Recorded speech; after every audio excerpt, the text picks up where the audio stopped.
Lue Elizondo said something incredible yesterday on CNN on Laura Coates Live. Let's dig right in. You have written that the U.S. government has been operating a decades-long, I got to read this, crash retrieval program for these UAP, that biological remains of non-human origin have been found. Are you telling me that aliens are real? Well, what I'm saying, Laura, first of all, thank you very much for having me on your show. What I'm saying is that we have something that is made by non-humans. So whatever that means, right? We're talking about aliens in the vernacular sense, or are we talking about something that's been here all along? There's a lot of options. We're just now at the point as a nation, as a country, as a government, where we're beginning to acknowledge this. Saying this on CNN is not a trivial thing. It's a highly historical thing. Many of the clips that I have shared with you over the years will be looked over with a fine-tooth comb for many, many decades and potentially centuries to come, in my opinion, simply because the time within our history where we're transitioning from a pre-disclosure world to a post-disclosure world will be profoundly historical for the future of humanity. Now, in that segment, Laura Coates said, oh, so there's been a decades-long crash retrieval program. Biological remains of non-human origin have been found. And she was citing what Lue Elizondo has said. And then Lue Elizondo responds, well, aliens in the vernacular, or something that's been here all along.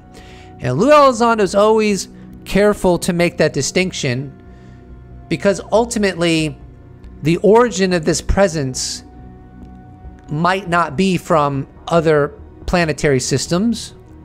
It could be native to our Earth, or it could be from other planetary systems but has been here for hundreds of thousands of years, that it's almost like it's native to our Earth. Or another potentiality is it is native to our Earth, and there are also visitors from other planetary systems engaging our world.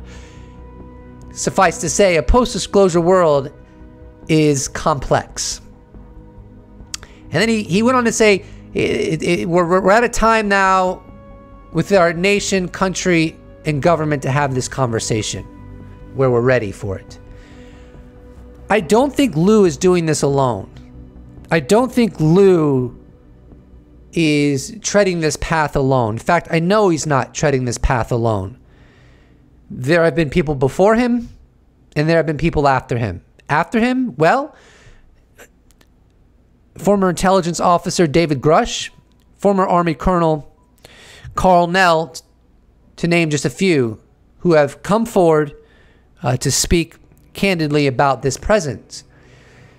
So what you're seeing from Lue now, in this example on CNN, in my opinion, this should not be perceived as some isolated occurrence. Indeed, there are more to come. From what I understand, we're going to get another open hearing before this year ends. We have James Fox's documentary, The Program, hopefully coming out before the year ends. We have Lue Elizondo's documentary coming out. I think it's going to be before the year ends. I think it's Dan Farah who is the executive producer. And as I recall, Commander David Fravor said that this documentary is going to be a game changer. It's never been verified if that's what he was referring to when he was in an interview with Ryan Graves on his podcast, but that's what many people perceive. And then recently, journalist George Knapp came forward in a podcast with Jeremy Corbell. I think it was episode 56, if I remember correctly. And he said something is going to hopefully come out before the end of the year that's going to push the ball down the field. And it seemed to me that he was referencing a video or an image of a craft coming out of the ocean. So in that context, what you just saw on CNN I would suggest not to see that as an isolated occurrence, but more so as a signpost of what's to come. Why is it that there is so little transparency around this issue? I mean, what drives that decision? Is it fear? Is it lack of information? Is it something else? All governments want to make sure that they can provide safety and security for their people, for their citizens. And in this particular case, we have technologies that are being incurred into controlled U.S. airspace and over sensitive military installations, performing in ways that we cannot replicate, and there's nothing we can do about it. So that's not a really good conversation to have if you're a military leader to have with the American people, right? Until you have a solution.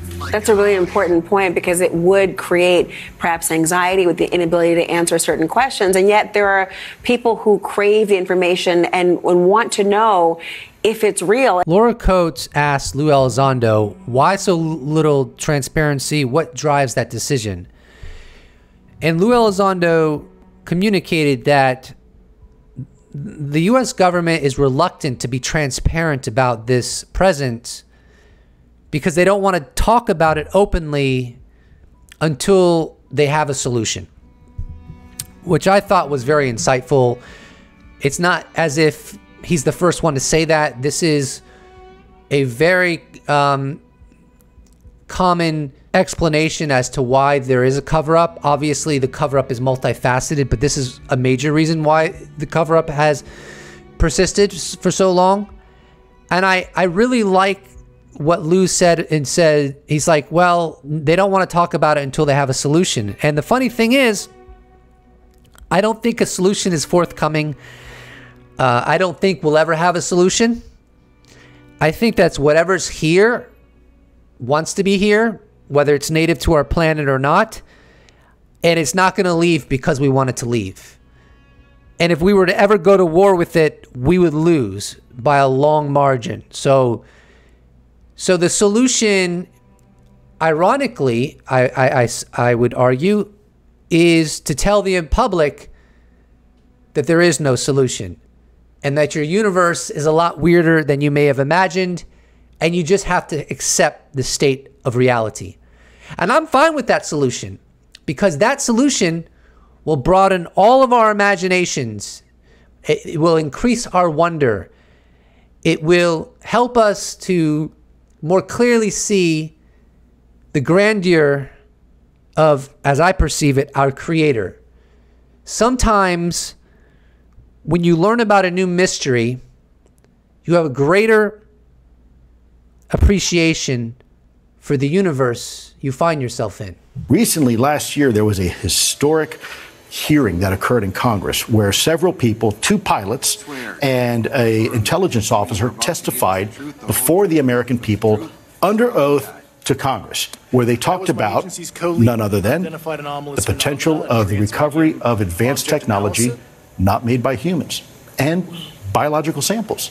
Well, talking about those samples, because of course Hollywood has an image in our minds of what, non-human biological data or looks like. I mean, look at this, anywhere from Tesseract from Interstellar to Navi from Avatar. I mean, any idea? Just which might be the closest? The material that I have been privy to, and I have to be, I don't want to beat around the bush, but I also am very mindful of my security oath. I'll go right up to that line of what I can talk about. I can't go over it. I don't know exactly what you've been read into, Mr. Elizondo, but if you have been read into the various morphologies, then I think it's a real shame that remains classified. And I'm certainly not asking you to break your NDA, excuse me.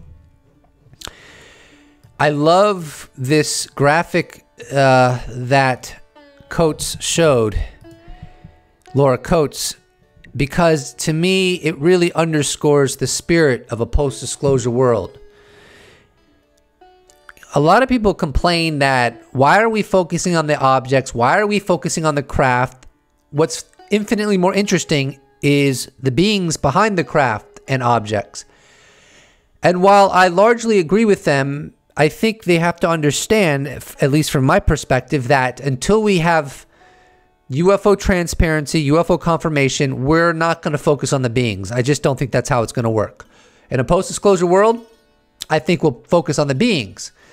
And I love how in this graphics it's called a Tesseract from Interstellar, Xenomorph from Aliens, E.T. from E.T., Navi from Avatar. Oh, how wonderful would it be to discuss the various species that are allegedly engaging our world. And one of the going theories from the intelligence community that at least I've heard, Gary Nolan has shared this, is that the creatures are biological robots and the intelligences,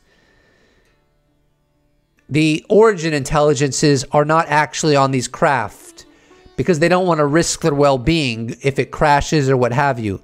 I have no idea if that's true or not, but that gets into the potential complexity we're dealing with. Now, here's a tweet from Michael Colangelo from November 11th, 2023. I'd play the clip, but it's all in Italian.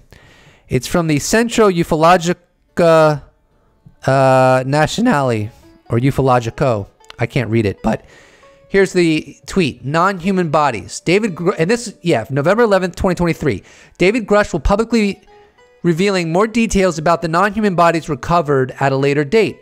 Number of bodies are in the double digits with different morphologies and in different states. Alive? Later in the interview, David Grusch says, as far as he is aware, no bodies were recovered from the 1933 crash in Italy. So that's interesting. Obviously, Colangelo is speaking about this interview. What I'm really interested is in the morphologies, because if you look at UFO history, there are various morphologies. There's the classic grays, the short grays, the tall grays. There's the Nordics that could be mistaken for human beings. That's how similar they are to us. There's the tall whites. There's the praying mantis creatures. There's other ones as well. I'm not an expert on it, but I just think that'd be such a fun conversation. And it's unfortunate that there has been a cover-up and there persists a cover-up, because we would have a lot of conversations about the various species here, if that's the case, and why they're here, what their agendas are. I recall an article that was written a while back. I can't remember the journalist's name, but as I recall, Grusch said in that article that the different species may not even get along with each other. So that would bring even greater complexity and nuance to the circumstances that we may be dealing with, which I think is often oversimplified by UFO gurus or so-called experts, in my opinion. I want to share a miracle with you. Today, I actually filmed 2 videos. I finished the video earlier today that I was going to publish tomorrow, and then I saw this new segment with Lue Elizondo and Laura Coates, and I decided that covering that would be more timely. Now, the reason this is a miracle is because my concentration today is at a level that I was able to do that. In the past 3 days, my concentration and sleep has improved. So I know this might be a little weird, but I request from my audience to pray on my behalf or send me positive vibes that I may continue and persist in this improved sleep and concentration. Because sleep and concentration has been a very serious issue for me and has compromised my life in very serious ways. So I'm requesting that you pray or give me your thoughts or your positive vibes that I may be successful going forward to have a better baseline of sleep and concentration for a higher quality of life. I appreciate if you can do that for me. If you are unwilling to do that for me, totally fine. It's just a request. And with that, I'm going to keep this video nice and tight. I'm very happy I may actually film 2 videos today. It's kind of incredible. Please don't forget to subscribe. If you'd like to support this channel, you could check out my merch shop where I sell t-shirts. You could become a patron. You could become a YouTube member. Or you could just slap a like on this bad boy, and I'll appreciate it so much. Thank you so much for watching, and I look forward to seeing you in the next episode. Special thanks to all patrons, YouTube members, those that have bought merch, those that have given me a one-time donation. I couldn't do without you. Thank you so much. See you in the next episode.